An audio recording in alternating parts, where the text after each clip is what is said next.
ઉપર જે કરવામાં આવતું ચિત્રો તેમાં દેવી દેવતાઓ પ્રકૃતિ જીવન શૈલીનું આખું વર્ણન હોય છે.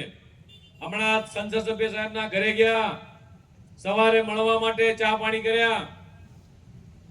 એટલે જે આપણો કવાંટનો જે મેળો હોય છે એ મેળાની આખી જે પોસ્ટ આખી જે કેન્દ્ર સરકારે બહાર પાડી મિત્રો, એ આખી વિશ્વની આખી ઓળખ બની છે મિત્રો.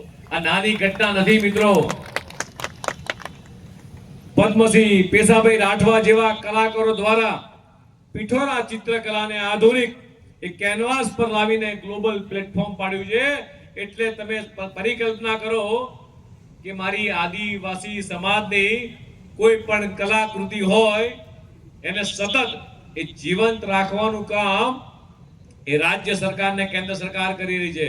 છેલ્લા પાંચ વર્ષથી રાજ્ય સરકારનું બજેટ, માનનીય ભૂપેન્દ્રભાઈ પટેલની સરકારનું બજેટ જ્યારે નાણાં મંત્રી કનુભાઈ જ્યારે રજૂ કરે છે, એનું જે પહેલું પુસ્તક હોય છે, જે પહેલું પેજ, એની પર આદિવાસી સમાજના ચલચિત્રો, જે વલરી પેન્ટિંગ હોય કે પિઠોરા પેન્ટિંગ હોય મિત્રો, એ છાપવામાં આવે છે.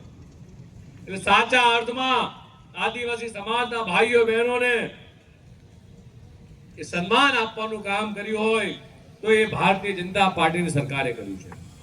જેની દિવાલો પર મિત્રો આ પિઠોરા દેવ રમતા હોય છે અને હૈયામાં આસ્થા વસે જેવા ગૌરવશાળી આદિવાસી વારસાને મિત્રો મારા લાખ લાખ વંદન છે. મારો ભારતીય જનતા પાર્ટીનો કાર્યકર્તા કે મારો છોટાઉદેપુરનો કાર્યકર્તા એ ક્યારેય થાકતો નથી, ક્યારેય હારતો નથી.